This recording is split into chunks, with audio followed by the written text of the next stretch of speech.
जिनको लगता था कि मुट्ठी भर है वो आंख फाड़ के देख लें। जब तक री एग्जाम नहीं होगा तब तक गर्दनी बाग में हम लोग अनवरत बैठे रहेंगे। री एग्जाम तो होना ही होना है, हाई कोर्ट से नहीं तो सुप्रीम कोर्ट से होगा, सड़क से नहीं तो संसद से होगा। इसके अंदर कोई नेता वाला कोई व्यक्तित्व नहीं, कोई गुण नहीं है। भर दिन गुटखा खाना, इधर उधर करना। नमस्कार, आप देख रहे हैं निष्कर्ष भारत और मैं हूं आपके साथ दिव्या पांडे। अभी हमारी मौजूदगी गर्दनी बाग में है। गर्दनी बाग में लगातार निष्कर्ष भारत की टीम दिखाते रही है कि किस तरीके से बीपीएससी के स्टूडेंट 17वीं के वो री एग्जाम को लेकर लगातार ये लोग प्रदर्शन कर रहे हैं। और 2 दिन से तो प्रदर्शन ऐसा माहौल बन गया है कि जिस तरीके से प्रयागराज में महाकुंभ में भीड़ दिख रहा है, वही गर्दनी बाग में महाकुंभ से भी ज्यादा महाजुटान अभ्यर्थियों का हो रहा है। फिर से एक बार खान सर, रहमान सर, तमाम शिक्षक समर्थन देने पहुंच गए हैं। री एग्जाम किसी भी हाल में होना चाहिए। महाआंदोलन की भी इन्होंने बातचीत की है कि अब देखना यह होता है कि महाआंदोलन किस दिन देखने को मिलता है। हमारे साथ बीपीएससी के कुछ अभ्यर्थी हैं, उनसे बातचीत करेंगे कि आखिरकार अभी गर्दनी बाग में आज तीसरा दिन जो है कि खान सर और रहमान सर का आने का बातचीत चल रहा है, अब तक क्यों नहीं पहुंचे हैं। बमम जी, 2 दिन से खान सर फिर से अभ्यर्थियों के समर्थन में उतरे, आज खान सर नहीं बस आ गए। बच्चा पैदल आ रहे थे, कुछ देर यातायात में दिक्कत हो रहा था। खान सर 10-15 मिनट के बाद आपको गर्दनी बाग में दिखेंगे खान सर। और जितना 2 दिन आंदोलन हुआ उससे कहीं 1.5 गुना ज्यादा बच्चा आज रहेगा। आज दिन संख्या बढ़ रहा है, हर दिन संख्या बढ़ रहा। और आज देखिएगा कितना संख्या रहेगा बच्चों का। जिनको लगता था कि मुट्ठी भर है वो आंख फाड़ के देख लें। दिन में अगर उनको मोतियाबिंद है, रात में अगर मोतियाबिंद उनको लगता था, दिन में आकर देख लें कि भाई क्या स्थिति रहेगा गर्दनी बाग का। क्या री एग्जाम हो जाएगा? एकदम होगा, 100% होगा। आज हम लोग का 65वां दिन है और ये अनवरत चलेगा जब तक री एग्जाम नहीं हो जाता। ऐसे भ्रष्ट अधिकारी को बैठा के आप री एग्जाम करवाते हैं। हम कैसे मान लें कि अब स्वच्छ एग्जाम हुआ है? लड़ाई इस चीज का है, नॉर्मलाइजेशन का था, स्केलिंग का था। और अंतिम तक जब तक री एग्जाम नहीं होगा तब तक गर्दनी बाग में हम लोग अनवरत बैठे रहेंगे। और ये बात आयोग के अध्यक्ष ये कान खोल के सुन लें कि या तो अध्यक्ष पद से उनको इस्तीफा दें, स्वेच्छा से हट जाएं और री एग्जाम करवा दें। लेकिन खान सर पे कई तरह के आरोप भी लग रहे हैं। अब सर है, बड़ा फेज है, हम लोग के गुरु है, हम लोग के सपोर्ट में जो इल्जाम लगाते हैं तो वही आ जाए। जो सर हम लोग पे इल्जाम लगाते हैं हम लोग के सपोर्ट में आ जाए। कम से कम ये व्यक्ति है तो आ तो रहे ना 2 दिन से। हम लोग इस चीज में है कि भाई हमको री एग्जाम चाहिए। जो टीचर आए उनका सबका स्वागत के लिए गर्दनी बाग तैयार है।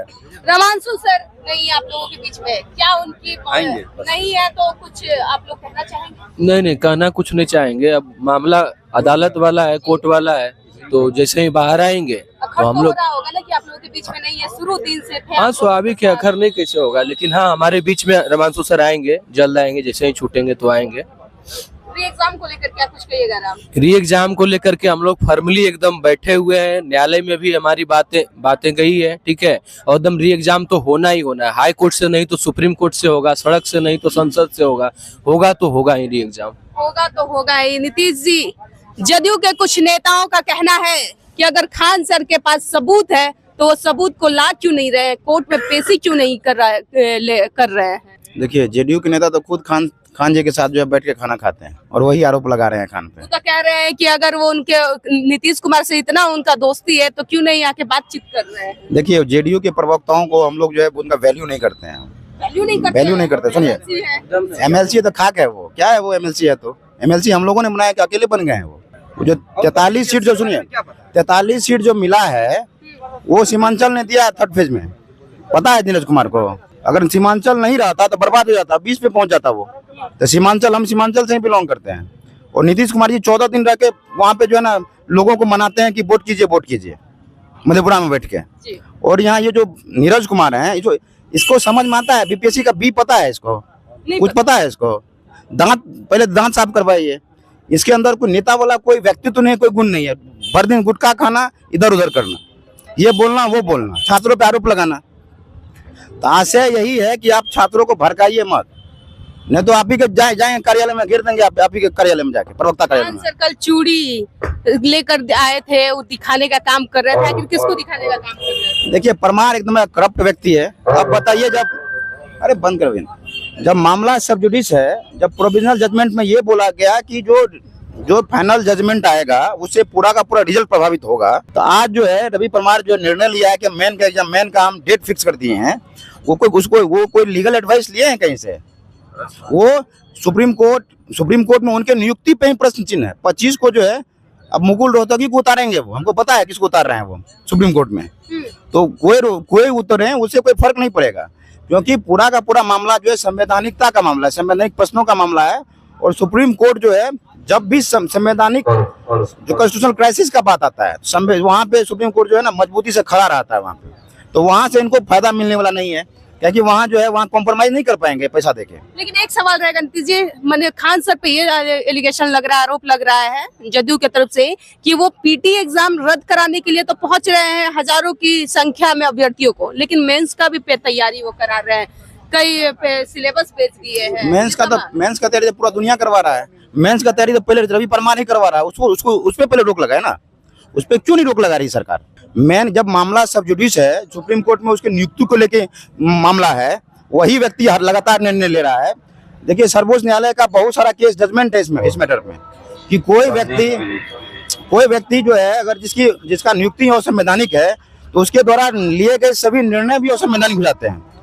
Anil Yadav versus Uttar Pradesh case, UP PCC से चेयरमैन थे, वो सारा क्लियरेंस था उनके पास, आरोप थे लेकिन क्लियरेंस, फिर भी जो है आदरणीय जो उसमें चंद्रचूड़ साहब थे इलाहाबाद हाईकोर्ट के जज, टर्मिनेट कर दिया उनको। इन लोगों को लग रहा है तो व्यक्ति इतना करप्ट व्यक्ति है, अभी तो 1 साल इसका बचा हुआ है टेन्योर, तो सब बेच देगा पकड़ के रवि परमार। अभी क्या है कि खतर भी आएगा उसको भी बेचेगा, टीआरई आएगा उसको भी बेचेगा। कि छात्र काफी ज्यादा आक्रोश है, गुस्से में है सर, वोट नहीं देंगे नीतीश कुमार को अगर ये एग्जाम नहीं होगा। तो कहना है कि क्यों खानी के बदौलत आज तक सरकार चल रही थी क्या? उन्हीं के बदौलत, उन्हीं के कहने पे युवा देंगे क्या वोट? हम लोग 20 साल से इसको जानते हैं। ये जो 114 से 74 पे पहुंचे, 74 से 43 पे पहुंचे हैं, ठीक है, 43 से 23 पे पहुंच जाएंगे अब की बार, ठीक है, 3 पे भी क्या पता नहीं भी मिले। और यहाँ जो बैठे हुए हम लोग हैं थोड़ी जो सड़क छाप व्यक्ति हैं, उन लोगों से ज्यादा पढ़े लिखे, ज्यादा बौद्धिक रूप से जो है ना मजबूत व्यक्ति हैं।